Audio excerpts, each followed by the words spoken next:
The Islamic State militant group quickly took responsibility for the mass killing on Monday through its Amaq news agency. The FBI and local police have disputed the claim, saying there is currently no indication of any connection between Paddock and an international terror group. For several reasons, there has been increased skepticism of ISIS's claim this time around. If the militant group's statements turn out to be groundless, however, that would be unusual. ISIS rarely takes official responsibility for an attack without having played a role in it. Sometimes that role is limited to ideological inspiration for the attackers, but there is usually some justification for the group's claim. In Paddock's case, there is little immediate evidence to indicate that he had ties with ISIS or supported its ideology. His family said that he never expressed such extremist views to them and that he had no religious or political affiliation. Paddock is not known to have traveled to Syria, Iraq, or Libya as some ISIS-related attackers had, including the suicide bomber who killed 22 people at an Ariana Grande concert in Manchester, England, earlier this year. He is also a good deal older than the average age of Americans charged with offenses related to ISIS, which is 28.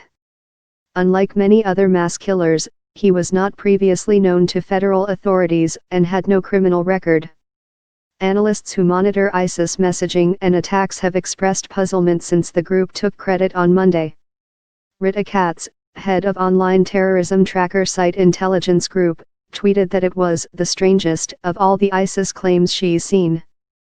For the most part, the militant group's statements about the deadly attack followed a now familiar pattern in how the extremist group claims responsibility. But there were subtle peculiarities. The group initially sent out a fairly boilerplate statement claiming credit and referring to Paddock as a soldier of the caliphate, which is the standard language it uses for attackers. Then ISIS followed up with an uncommon second message, which asserted that Paddock had converted to Islam several months ago.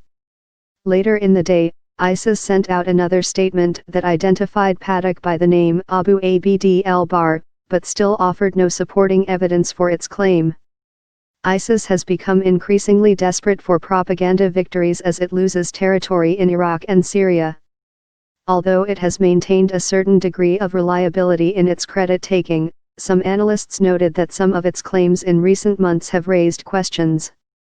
ISIS took credit for an attack on a Manila casino that killed 32 people in June, but Philippine police denied the crime was terror-related and said the attacker was a gambler deep in debt.